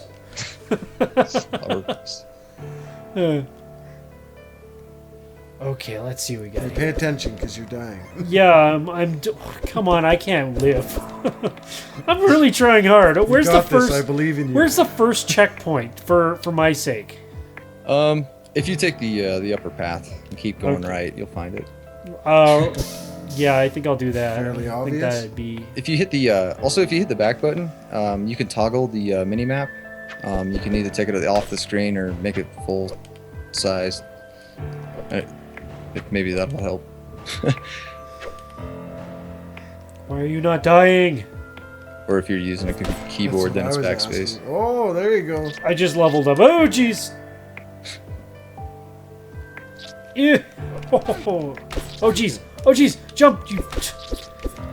Oh, this is. You slayed Earthworm Jim's grandpa. I got no problems with that. He deserved it. So, do each creature have their own name? Yeah, but they're very basic. Like you've got monster, knight, and knight, and no really cool Enemy names 1, yet. Enemy 2. Enemy, basically. Oh, he's gonna kill me. Oh, they're all gonna kill me. Oh, I don't have any. No, no. Here we go. Alright, let's give this You get a try. choice. So it's D-pad, and then A is jump, X is attack, Okay. and the bumper is for your spell. Okay. And then if you hold up and hit attack, you can use your throw-in projectiles too. It costs mana for now, but yeah. I should have asked about that. Oh no! I'm no better at this. Die a lot, always restart there. Rock on. I gotta go to bed first day. Oh yeah, well have a good one, Qui-Gon Jinn. Yeah, thanks for stopping by, man. Spitter, angry fuckface skull, whole lot of Nope Night. Yeah, A that's. whole lot of Nope Night. Yeah. So, what started when you first decided you wanted to make the game? Did you want to make a Metroid-VANIA, or did you just want to make a game? I don't know. It's a pretty even 50-50 on that. I did want to make a Metroid-VANIA just because I think at the time that I started, I don't know. I didn't really have any games that I really liked that were in the Metroid-VANIA style. So I was just like, yeah, I'll just try to make my own. So You're dying. You're dying. You're dying. Oh, poisoned. Oh, That's right. yep. You get poisoned too. Your sucking is rubbing off on me. Oh yeah. I guess one thing worth mentioning is that at the top of the screen you'll see a status bar that pops up in the center, and that's the length of the poison or the length of when your character's controls get reversed. I'm dying right now. So if it's purple, that's when your controller gets reversed, right? yes, that's correct.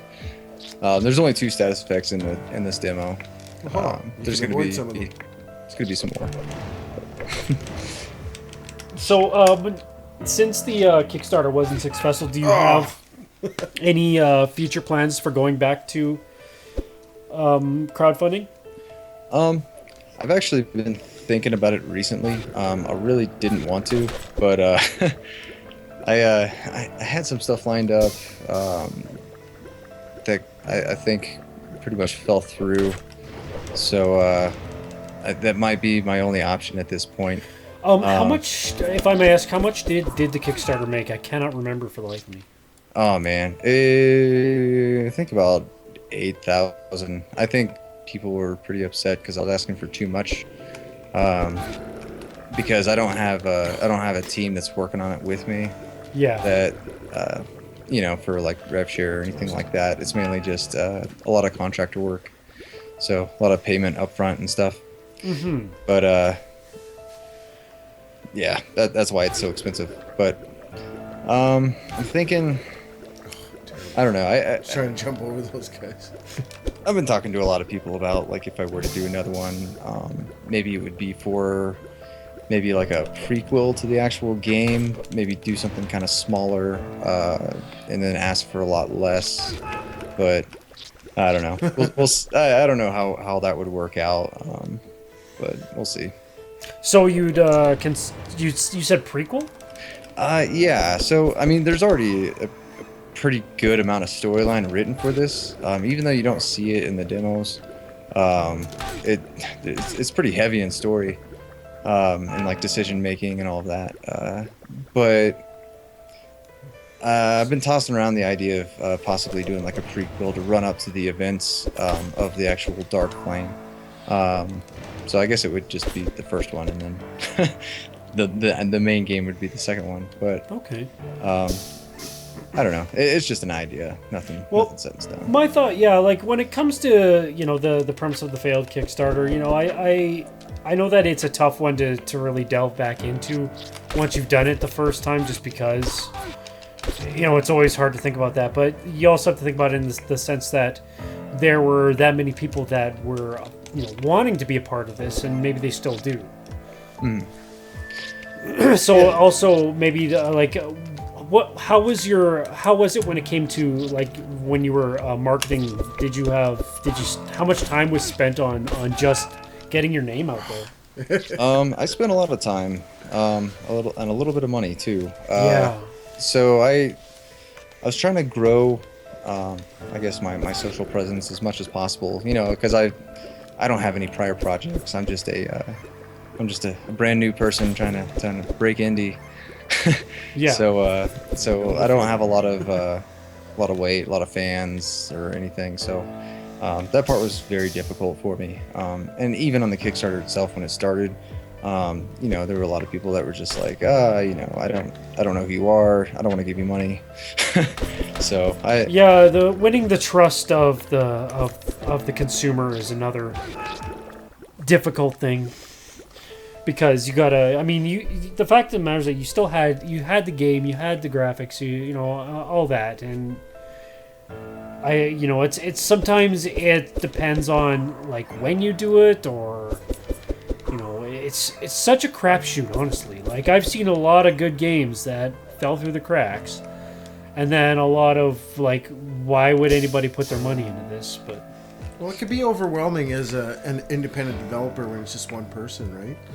I know that from experience myself. And, it must be even tougher if you're in the military because you get so much time taken up. Yeah, I don't have a lot of free time. I'm married. I have a kid too, so oh boy. Yeah, my free time is quite limited. I basically have to choose whether I want to sleep or program for a couple hours. The age-old conundrum. Yeah. So I've definitely put a lot of time into this, though.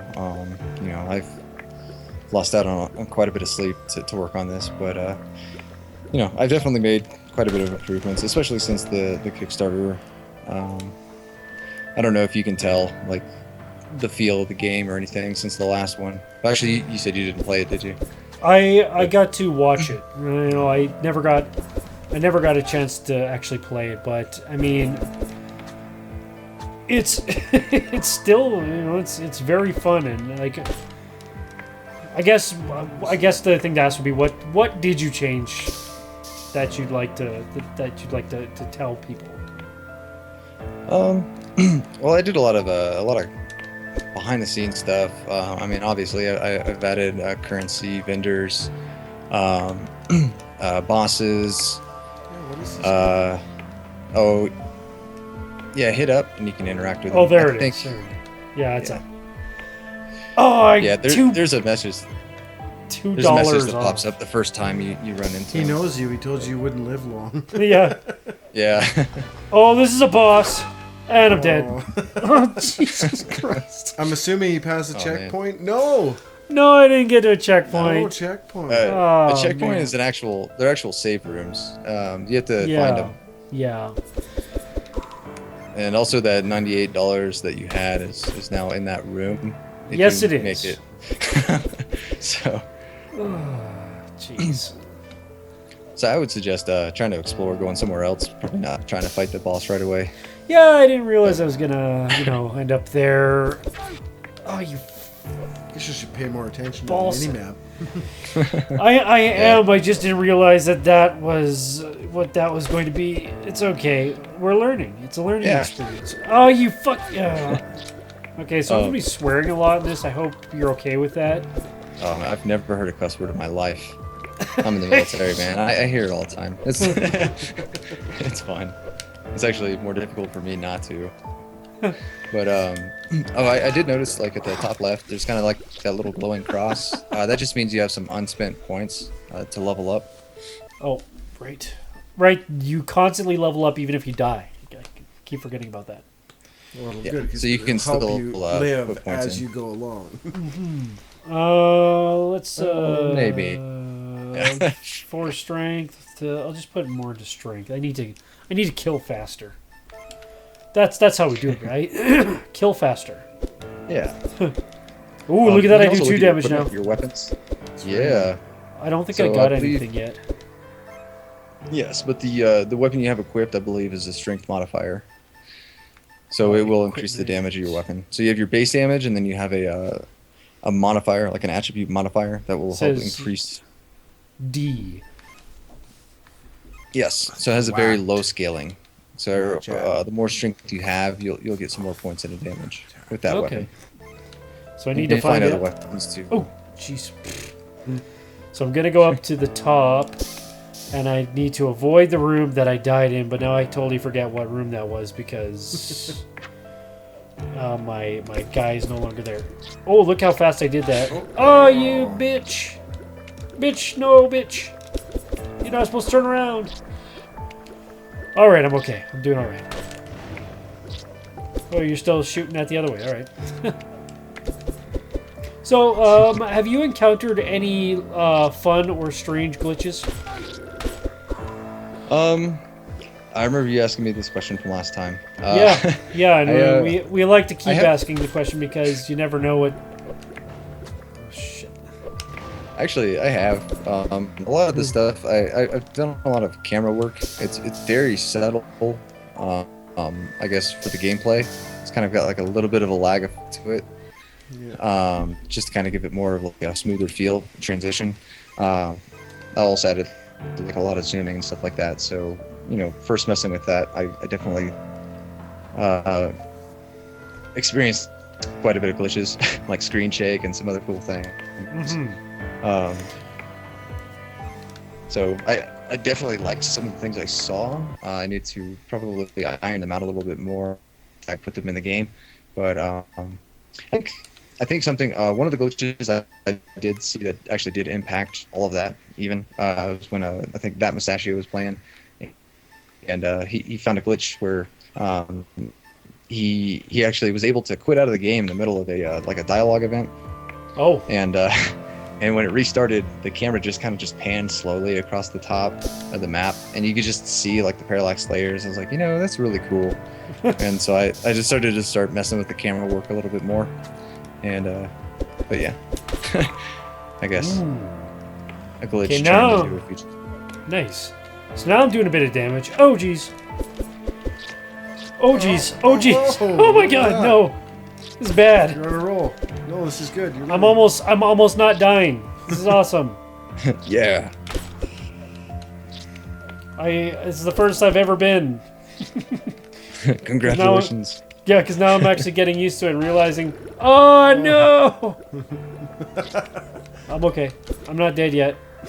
Wait, I might be dead. Yeah. Is there any way to get health? Anywhere? There's a very small. Well, there's two different ways. There's a very small chance on enemy drop that they'll drop a little bit of health. And then there's also the save rooms. Oh, I found one!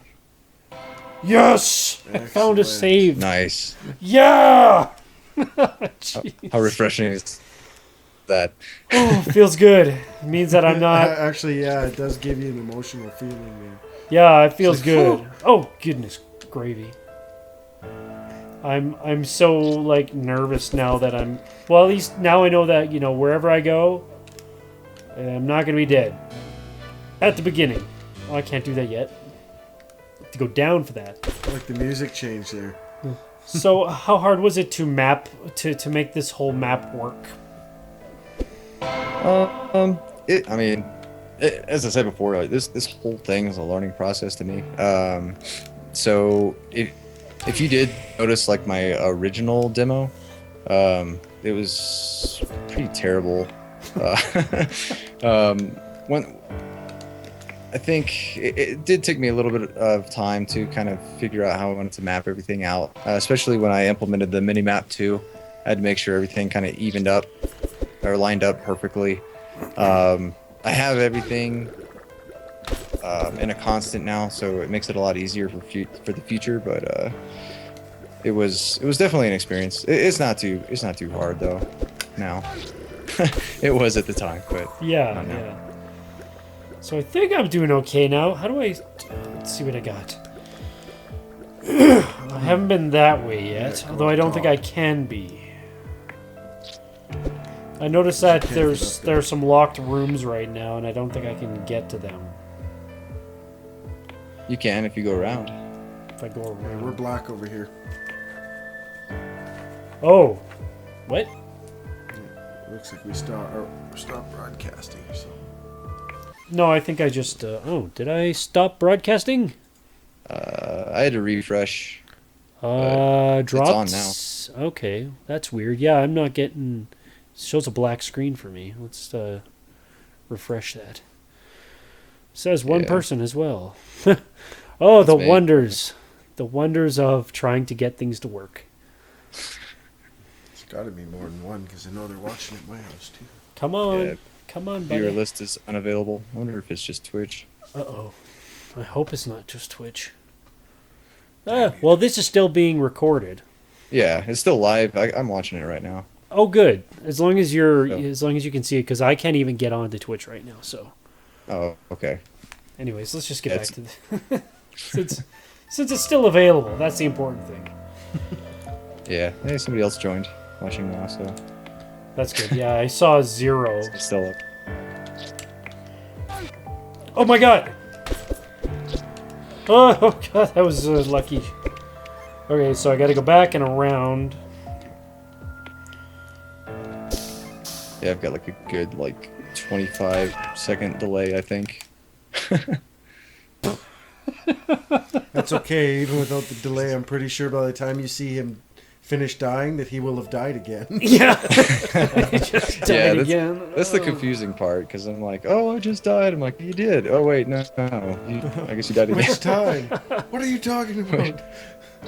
I'm trying. I'm trying not to die. I'm trying to show... Oh god! I do I'm have a trying to question. show people the game. So if we're playing it right now, since it's nighttime and it's raining, is it look too dark? Is it too dark or? No, it's not. It's quite nice. I pretty like good the feel. feel of it. Yep. It's got a really That's nice good. feel. Yeah, I added in a little shader too, little pixel shader. Kind of has a little bit of distortion with the rainfall too, Whoa. like in some areas. No, it So if looks you're not- really good. The multiple layers. The darkness is not dark at all. Like I can see it just perfectly, and I like it that way because I know that you want to, deal with like proper ambience, but it's Yeah. also nice to actually see what you're doing. Yeah. No, we're doing okay. We're doing all great. I'm Oh, actually. also. Oh yeah. I'm just saying I'm making it. I'm making it places. Oh okay. I was gonna tell you, if you want to look down like below to a ledge below you that you can't see, just hold down. After a couple seconds, the screen will pan down. You can kind of look okay. below and above. That's some of the camera work you were talking about. Yeah, I'm still debating on how to do that exactly, but for now, it's kind of like an easy fix. So I know a lot of people were complaining like, oh, I can't see the enemies below me on the ledge. I know they're down there somewhere, but so now you can. So. So okay, so I'm looking at this. It says blue, red, yellow, and white for percentages, and Yes. I just picked up an item that gives me 10% blue, but minus 10% for red. What does that mean? That's the question everybody has. So those colors are they're basically like different magic types. The colors are just placeholders for now. Oh, okay. So it's just different defense against different types of damage. And the way you can tell what kind of damage the enemies do to you is you can see the color of flame that comes out of either the projectile or hit. So like the little spitters, if you've noticed, like whenever they hit you, or even in like the trail of fire, it's blue. So Yeah. obviously that magic type's going to be blue. Okay. But it's just a placeholder for now. It's going to tie into the magic creation system and the pyres. There's a pyre in this game you can light, but you'll have to live long enough to find it, I guess. In other words, he's not going to find it. Yeah, I'm never gonna find it, so we'll just give up now while we're behind. Thank you for telling us it exists. Yes, and now you have something to look forward to if you ever do decide to finish this. I have noticed that it looks like the frame rate's going pretty well in this area too. Yeah, I'm not having any issues. I have a Okay. I have a pretty beefy computer, so Yeah. That's even another thing. still, even still, there was a little bit of optimization I did to the game too since my last few demos. So That's always Okay. the it runs a lot funnest part. smoother. Yeah, fun oh stuff. shit! Oh no! Get out of there! Oh, I am so dead. How do I get you? How do I get you? Now, the music. I like the music. Awesome. Spit, man, spit. Yeah, Brian Dellerson is the guy that did all the music for this demo, I guess, so far. There's currently 3 tracks in there. You'll mainly hear 2 of them, but there is a 3rd one. You won't hear it till the end, though. So we'll never hear it. Right off. Well, not with the amount of time that we have today, but that's a good thing because this, I want to show people the game and just, and give them sort of a taste of it. To show that this game is hard, but it's also achievable. What did you just get? Howling Cloak. Where'd you get that from? Press start. He used his awesome power-up abilities to explore. My goodness. Yeah, he used to. He looked. He looked. It's armor. Um, So you have Did the you- Forest Brigadine or the Howling Cloak. did you equip anything yet? I tried the Forest Brigadine. You Although didn't like the Howling Cloak, well, I didn't really have a chance to really test it out. How do I equip this here? It's on now. You just press B. So now he has a more even percentage of abilities there, as opposed to what it was before with 10% minus 10%. Yeah. Oh boy. But also, it kind of, you can kind of figure out what kind of stats you want depending on what enemies you have issues with, which ones are easy to you. Yeah. Oh, no. Remember, you're backwards. Oh no! Yeah, I'm totally screwed. When you see the purple one on the Once top, you put the shoes on the wrong it makes feet, I'm your done. it makes you screw up your movement. So it's your movement's backwards. Oh, what was that? A pistol. So how many different weapons and like armor will be available in the game when it's released? There's going to be a ton in the full game. I'm you- not too sure yet. Like, I don't have it all listed out, but there's going to be a lot. And they're going to have different swing types and everything, so there'll be different types of weapons, not just swords. So you want to make this so that the game is very, very customizable, Yes, that's correct. and you can make a so like there's also gonna be more than just a sword, or is it just gonna be basically sword based? Yeah, there's going to be other weapons besides swords. So, like, probably like overhead swinging, like hammers and other things. Is there gonna be a projectile class at all, sort of thing? So that is still, it's still getting, I guess, fleshed out a little bit more. So right now, the agility build will help you with like throwing projectiles and everything. I know some people wanted like bow and arrows and ways to shoot and stuff like that, which is still a possibility. I'm still thinking about it. It wouldn't be game breaking, you don't think? And that's the thing. Like, I don't want it to be game breaking, so I'd probably do like a limit on projectiles. You could probably like refresh your limit, like at save points, Okay. But so maybe it would be like kind of like spell uses in like Dark Souls or Bloodborne or something like that with Okay. your silver bullets. But you won't be able to like refresh them at all until you get to the next save spot. So you'd still try to like it would still be a focus on sword or axe or mallet or a handheld device versus your versus a long range weapon. It's just that you'd have a better use of it. Yes, Okay. maybe. We'll Maybe. see. It's not Yeah. guaranteed, but yes. Yeah, yeah. that's- I'm not gonna put words in your mouth. Yeah, whatever feels best. I definitely do a lot of play testing with this to try to get the best feel possible out of this game. So Definitely. I've made quite a few changes since I first started. So What is going to be your steps for the immediate future? Like right after here, what are you going to do? Oh, you just got this guy. that is the big question. Yeah. I'm not too sure.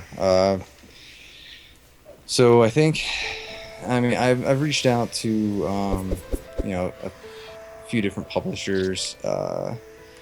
Been trying to get some people interested in possibly funding this game. Actually got really close to one. It was about to happen, and then something happened last minute where they had to do some budget cuts, and Oh, jeez. yeah, some people got fired. It kind of stunk. It wasn't because no. of the game or anything, but Yeah. no names. But Yeah, no. I wouldn't expect any. but I've definitely I definitely caught some interest of some big publishers, but I'm not too sure. Back at the beginning. I'm tossing around the idea of possibly running another Kickstarter. As I said before, I'd probably make it a lot smaller, just Yeah. for Take the lessons you learned, right? yeah, kind of like a lessons learned type deal. But I'm still not too sure how people would think of it if I just did kind of like a smaller version of the game that I wanted to do.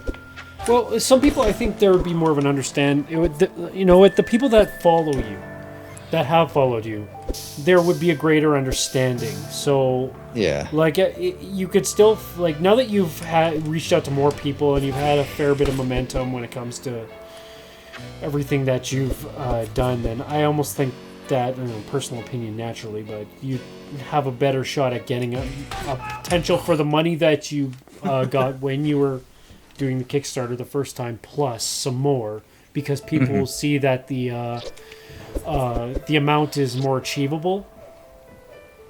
Like what we learned, like since we do the Kickstarter watch, the unfortunate circumstance with Kickstarters is that if a person thinks that the value is too high, they will not even bother to put money in it, which is a sad reality, but it is a reality nonetheless. So if a person thinks that there's a chance that it won't make it, they won't even put their money in, which is a bad way to think, but I guess it's just an unfortunate mentality of how things go. But I'd say that you knock down a little bit, and you try to get back the people who were part of it the first time. I think you'd have there should be much more success in the process. Ooh, I just leveled up. Yay! Nice. I know that you'll be getting at least like $30 from me. So Well, I appreciate that. if you have a goes a long t-shirt, if you have a t-shirt tier, I want the t-shirt tier because I like t-shirts. Yeah. Well, that's too, right? The perk levels, that makes a difference. Yeah. What? Did you see my last Kickstarter? I was wondering if you had any opinions on the tiers that I had. I can, you know what? My brain is so out of it right now. I cannot for the life of me remember what the tiers, what you had for the tiers. Oh, okay. I don't remember either, so it's okay. Well, it's still the Kickstarter. Is the Kickstarter still available to look Yeah, at? you can still look at it. think you can access it from. Actually, you could probably just type in Kickstarter Dark Flame. It'll pop up. Mm-hmm. Google it. Like, you know what? The thing about the Kickstarter tiers is that we've also learned that they have to be. How did I do that? I just threw a hammer. How did I do that? Oh, you hold up and hit attack. It uses mana. Those are your Up and projectiles you have at the top left. Oh, jeez. Oh, you bastard. I pressed up and jump. Oh. Yeah, when it comes to tiers, it has to be, accessible, but you can't sell yourself short either. Do you know how much you were asking for a copy of the game? For the original Kickstarter, it was 15. Okay, that's pretty much on cue with the normal. Yeah. But I was thinking about doing a so the way I thought about it, like for doing like if I were to do another one, to do like a prequel or something like that, a smaller version of the game, I was thinking about probably putting it up for a lot less, like maybe a couple bucks as opposed to 15 on Steam. And with that, obviously I wouldn't want to put too much for the Kickstarter rewards either. So obviously it would be a lot harder to hit the goal with, just a couple bucks from each backer, just for like the basic copy of the game, the digital copy. Yeah, But we that's just my would. opinion. We've. Oh my god, I suck at this. Yeah, we've doing the Kickstarter watch over the last months. We talked to the guys with WSD Radio and with Hydra Interchange, and we always talk about what makes a Kickstarter work versus not working. And one of the biggest ones is Kickstarters that sell themselves short. So, like, when it comes to a copy of the game, while you do have a better chance of getting more people for a cheaper amount, you're also losing a lot of money that you could have had almost easier. It's a big screwy situation, of course, but Yeah.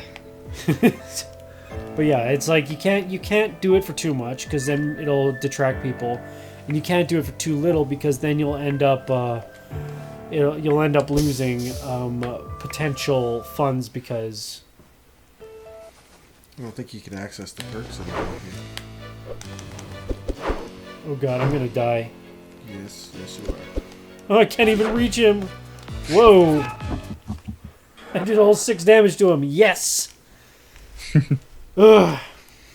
But yeah, I'd say like, yeah, I really can't say much. I can just say through the experience of seeing all the Kickstarters that we see, that one of the first things that we do look at is how much the developer is asking for a copy of the game. Oh my god. You also don't want to undervalue your game, like myself personally, and maybe this is to my own detriment, but when I buy games, I tend to not look in the cheaper bin. I stay 15 and up, usually myself. Yeah. But we've talked about that. Like, there's actually a big controversy going on right now. Not controversy, a big talk going on right now when it comes to indie game developers and Steam, where they're trying to tell people that $20 is not an unreasonable price for a game.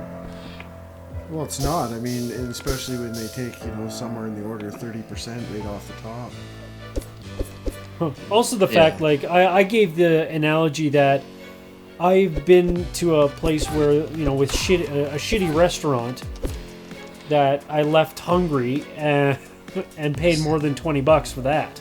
I remember paying $100 for a sushi meal that didn't even fill me up. Oh man. Yeah, so it's oh god, oh goodness, oh geez, I died. So yeah, I would say that $15 would still be a good way to go. I mean, you could potentially do a like an early bird, but I'm really not sure how well early birds work and if they work to your advantage or disadvantage. Well, I think I definitely agree. I think I would say myself that's a fair price for the game. How much? 15? Yeah, around $15. Yeah. I mean, I've been toying with this myself too because I'm also on the verge of releasing a game myself, and it's hard because you don't want to undervalue yourself and you don't want to overvalue yourself. But at the same time, you know how much work you've put into it, and Well, okay. From your honest opinion, so let's say I were to sell a game like this for 15. Like, how many hours would you expect to play? Like, how much content do you think should be in it? That's another big subjective. question of the day when it comes to games, because some people, they expect way too much, and other ones, I think, as long as they feel that they've what they've been a part of has been worth their time and money. Now, if I paid pretty small money for a game that lasts 25 or 45 minutes, and I'm like, okay, I expect that. For a $15 to $20 game, if it gives me a couple hours, then technically that's pretty much as good as I would expect it to be. Not in a negative way. Mm-hmm. I mean, I played $15 games that I put 150 hours into, and others that I put, like you said, 45 minutes. Yeah, I remember I bought a game called oh fuck. It's called Oh Fuck. Yeah, a game called Oh Fuck. No, I bought a game called Potato Man Seeks the Truth for $2.50 or whatever it was, and it gave me 45 minutes of entertainment. Yeah. Well, there's a trap that you could fall into, right? Is you try and load up the content when, as far as some of my friends and close family are concerned, my game should have been released a long time ago. But it's like, oh well, I don't think there's enough. But as a developer, you might always sit there thinking that. But I think the people who are really looking into early access games realize what they're buying into, for the most part. Mm-hmm. And games can evolve from there. So even if it's not a content heavy, I think the input from the people that are buying the game in that state will help to make it better. Oh, that's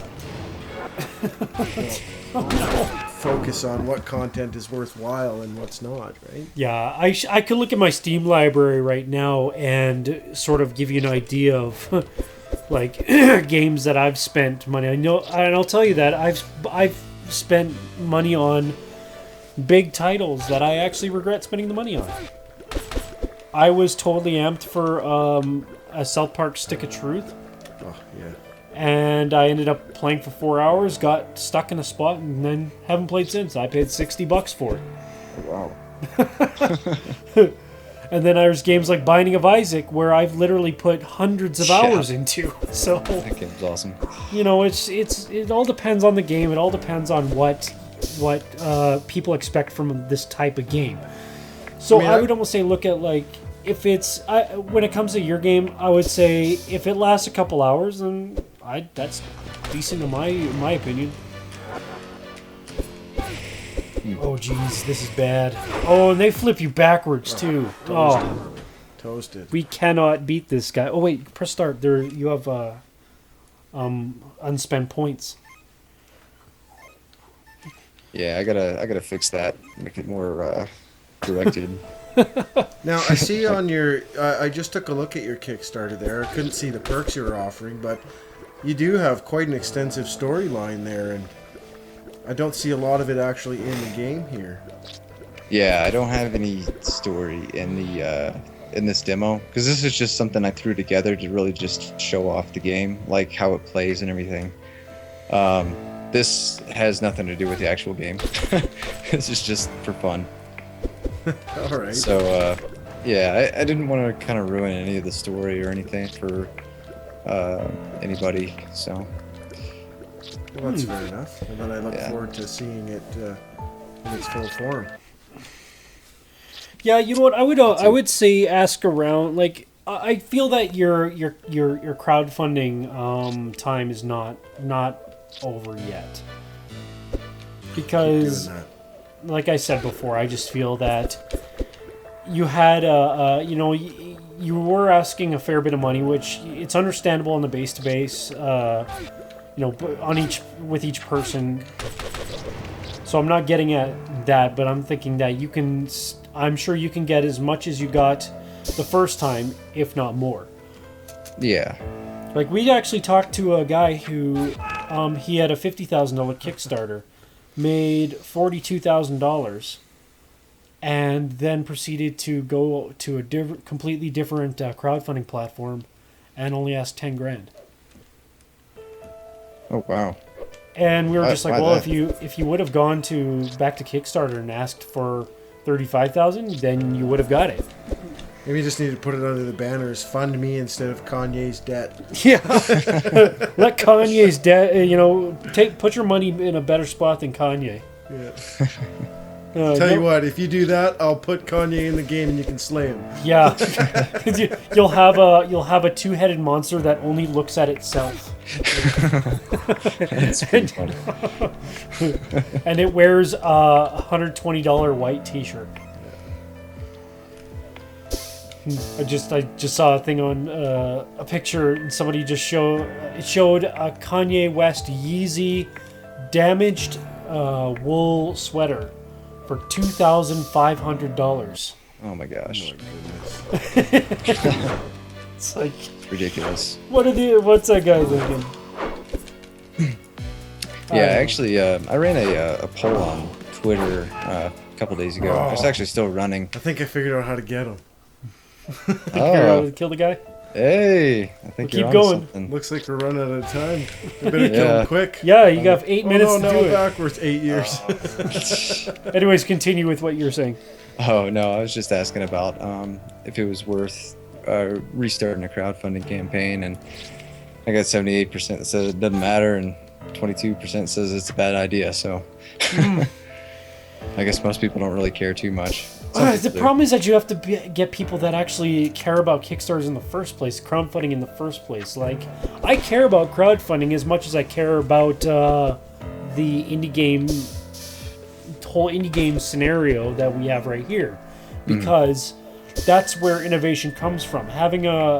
Seeing people go on Kickstarter to fund their dream, which could potentially be the next Braid, the next Binding of Isaac, the next Meat Boy. Like, you gotta look to the people that are willing to put their heart and soul and life on the line not life on the line, but heart and soul on the line to make something that could potentially be big. So I'll constantly look at Kickstarters regardless, because that's where some interesting games from. Yours as well. Dark Flame, was one of those ones that I was pretty interested in. And then I meet the people behind it, and it makes me even more interested, because now I actually have a deeper connection to the game, because I know the person behind it as well.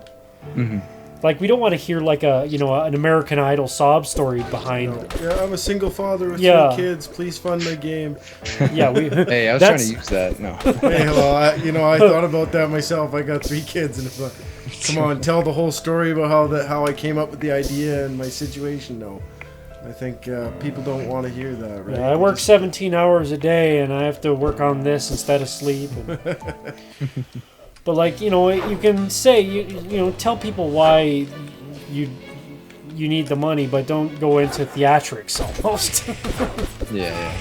Oh man, this guy's tough. Yeah, he's brutal. Come on, you can do it. You got 5 minutes. I got 5 5 minutes. minutes, okay? You can do it.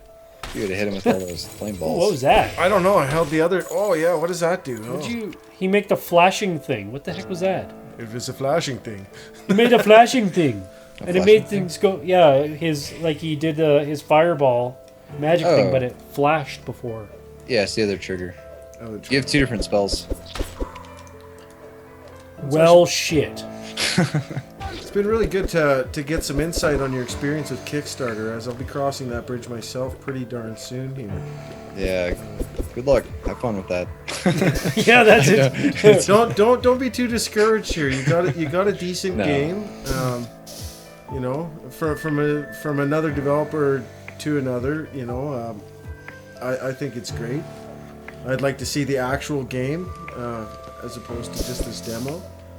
I think that's what would fill it out for me personally. Mm-hmm. Yeah, I definitely think the storyline mechanics and the feel of the game would actually add a lot more to it. But Couldn't even move. Oh boy. Yeah, I'd say you know, prepare to pucker your anus for the Kickstarter and make sure that like you should ask for a month off work. 'Cause- Yeah, no, definitely. Yeah, I've seriously. been trying to thicken my skin up here. You know, that's been one of the biggest things. Is I think, you know, you must have got a little bit of hate mail. yeah, a little bit. I don't even think how if you build the best game in the world, you're still gonna. Okay, get yeah. people to So hate there's a couple things when it comes to that. One, there will always be a person that doesn't like what you do, even if you have the best game in the world. There will always be a person that doesn't like it. Two, no matter how hard you make your game, there will always be a person that thinks it's too easy. So get used to that fact. Yeah, this game's So- too easy apparently. So Yeah, exactly. make it Like harder. we've talked to developers. Well, they will make an impossible mode, a Yeah. mode that literally is so hard that they put the last level bosses on the first And then level. they deliver it to Average Giants for the indie game showcase on Monday night. We tried that. No, like for example, Robot Loves Kitty and Legend of Dungeon, they have a game, a mode called Impossible Mode, where on level 1, where you don't have any power ups, you have to fight level 20 plus bosses, and basically they've already had people that have beaten it, saying it's like, oh, it wasn't so bad. So it's just something you got to get used to. Is that there's always going to be the negative people.